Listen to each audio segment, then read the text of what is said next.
خوش آمدین به کانال ما دوست عزیز.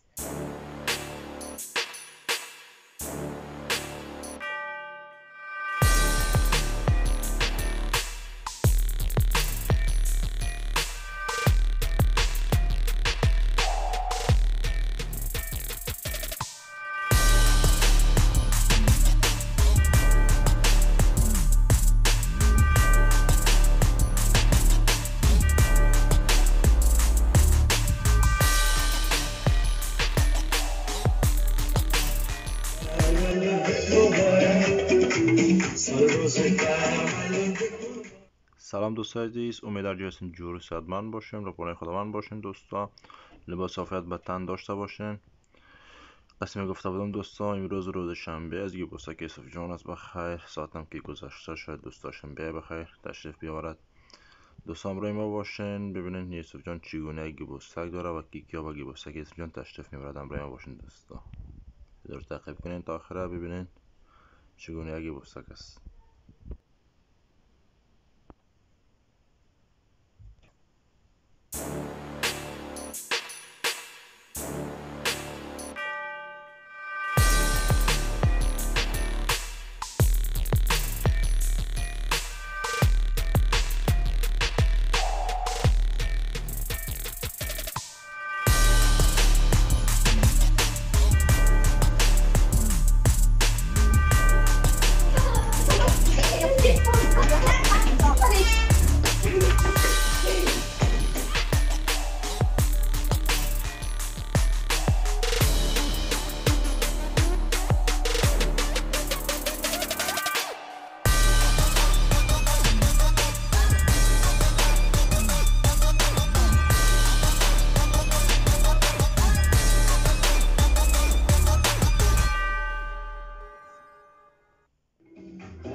Happy birthday to you.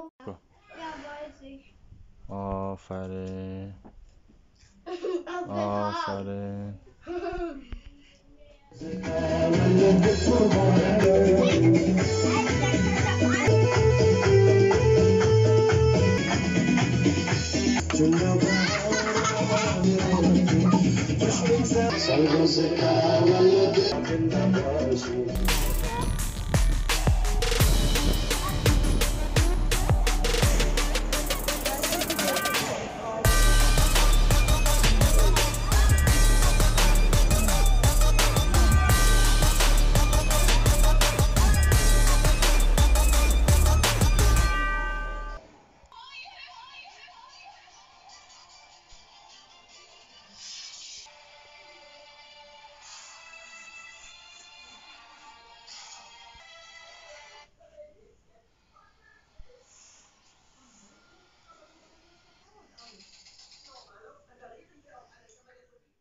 خوش آمدین به کانال ما دوست عزیز. امروز من دلجدن داشتم. خدیم دوستام خوشلو گذشت. نکش ما نبوده دوستا. جایش ما خالی. لایک فراموش نکنه. دوستان نمی پدرکالا میبینه جلوها ما بلدن. ولی دلجدنی من. نکی این توپا دارم پدر کم کردن.